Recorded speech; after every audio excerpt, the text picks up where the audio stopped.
I'll be honest with you. My relationship with Japanese light novels has not been going all that well for quite a while now. Especially the recent ones with their cookie cutter characters and cliche plots had me utterly disappointed. I never quite understood their obsession with dense beta protagonists, or why would they think that a constant string of misunderstandings is good comedy. I never understood why the protagonist has to be a perfect, angelic yes man with the willpower of a goldfish, and I guess I'll never understand. However, all is not lost. There are a few authors who stand out with their exceptional storytelling and manage to bind my interest in Japanese light novels with a thin yet durable thread.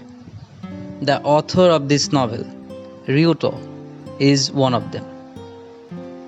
As far as I know, Ryuto has published 3 novels, 1 complete and 2 ongoing. And this novel, Survival in Another World with My Mistress, is his most recent work. So why do I like Ryuto's novel so much? The answer lies within this statement from one of his protagonists. It would be shameful for a man to reject the advances of a woman. What a wonderful quote. It's a quote to live by. This should tell you a lot about the protagonists created by the author Ryuto. In Ryuto's novels, the protagonist usually gets to have sex within the first few volumes. Usually, there will be a certain point in the plot where the female protagonist makes advances and the protagonist, unlike others, will simply accept it, and their relationship will continue to develop from that point on.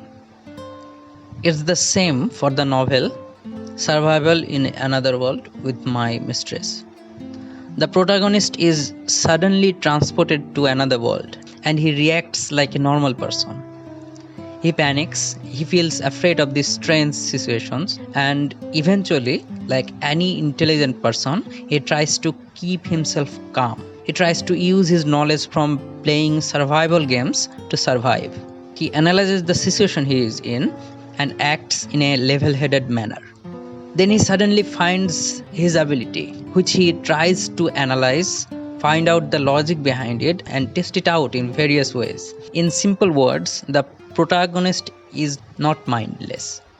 He doesn't immediately believe the person he met for the first time and takes his time to get to know them first. He uses his brain to make appropriate decisions in times of danger.